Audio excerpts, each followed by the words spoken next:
జిల్లాలపై బండి సంజయ్ కీలక వ్యాఖ్యలు చేశారు. పాలమూరు రంగారెడ్డికి జరుగుతున్న అన్యాయంపై ఉద్యమం చేసేదే తాము అన్నారు.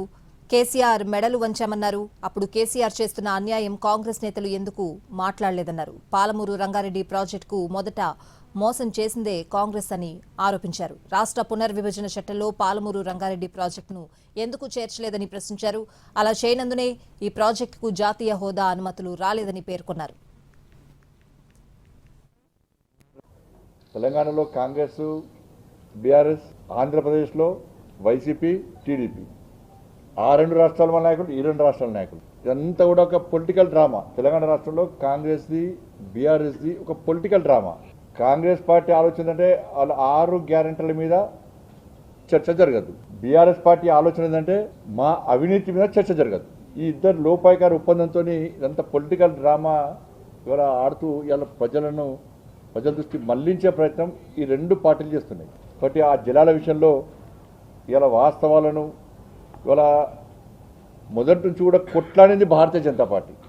ఇవాళ ముఖ్యమంత్రి గారు శాసనసభ వేదికగా పచ్చి అబద్ధాలు చెప్పిండు. ఆయన తెలంగాణకు జరుగుతున్న అన్యాయ విషయంలో బీఆర్ఎస్ పార్టీ మోసం చేస్తున్న విషయంలో మొదటి నుంచి కొట్లాడింది భారతీయ జనతా పార్టీ. నేను రాష్ట్ర అధ్యక్షుడిగా ఉన్నప్పుడు తెలంగాణకు జరుగుతున్న అన్యాయాన్ని ప్రశ్నించడం, తెలంగాణ రాష్ట్ర వ్యాప్తంగా ఉద్యమం చేసినాం. కోవిడ్ను పక్కబట్టి పాలమూరు, నల్గొండ, ఖమ్మం, రంగారెడ్డి ప్రాంతాలకు జరుగుతున్న అన్యాయం విషయంలో మేము యుద్ధం చేస్తాం. ఆ రోజు కాంగ్రెస్ పార్టీ లేనే ఫీలింగ్ కాంగ్రెస్ పార్టీ లేదు. నా రేవంత్ రెడ్డి గారు లేరు, నా ఉత్తమ్ కుమార్ రెడ్డి గారు లేరు.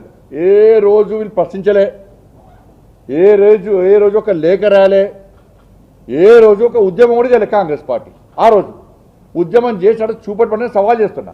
మీరు కనుక కేసీఆర్ అన్యాయం చేస్తున్నప్పుడు, ఆంధ్రప్రదేశ్ తెలంగాణ రాష్ట్రానికి అన్యాయం చేస్తున్నప్పుడు కాంగ్రెస్ పార్టీ ఏ రోజన్నా ఆ రోజు ఉద్యమం చేసినట్టు చూపడితే నేను దేనికైనా సిద్ధం. ఫీల్డ్ మీద కొట్లాడింది మేము, కేసీఆర్ మెడల్ వంచింది మేము, కేంద్రం ద్వారా ఒత్తిడి తీసుకొచ్చి తెలంగాణకు అన్యాయం జరగకుండా తెలంగాణ రాష్ట్రాన్ని కాపాడుకున్నది మేము. కేంద్ర ప్రభుత్వము ఇలా తెలంగాణ రాష్ట్రానికి అండగా ఉంది.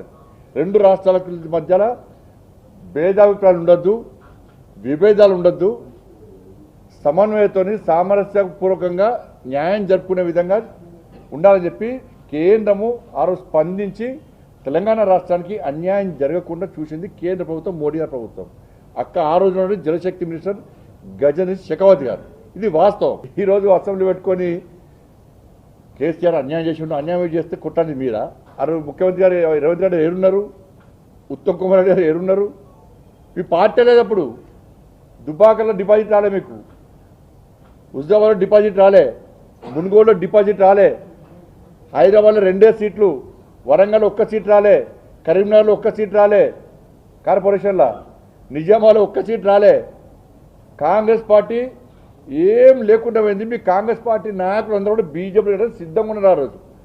సరే అనుకోకుండా ఏం జరిగిందో జరిగింది. అది బీఆర్ఎస్ వ్యతిరేకత ఒకటి, ఇలా మీకు ఒకటి తర్వాత జరిగిన మార్పుల కారణంగా ఇలా ఆంధ్రప్రదేశ్ రీఆర్గనైజేషన్ యాక్ట్లోని సెక్షన్ 89 ప్రకారం రాష్ట్ర విభజనానికి నిర్మాణ ప్రాజెక్టుల ఆ ప్లాన్లో నీటి కేటాయింపుల విషయంలో లేదా నిర్మాణాల విషయంలో అభ్యంతరాలు తెలిపొద్దని చెప్పి రీఆర్గనైజేషన్ యాక్ట్, ఈ యాక్ట్ తీసుకొచ్చింది.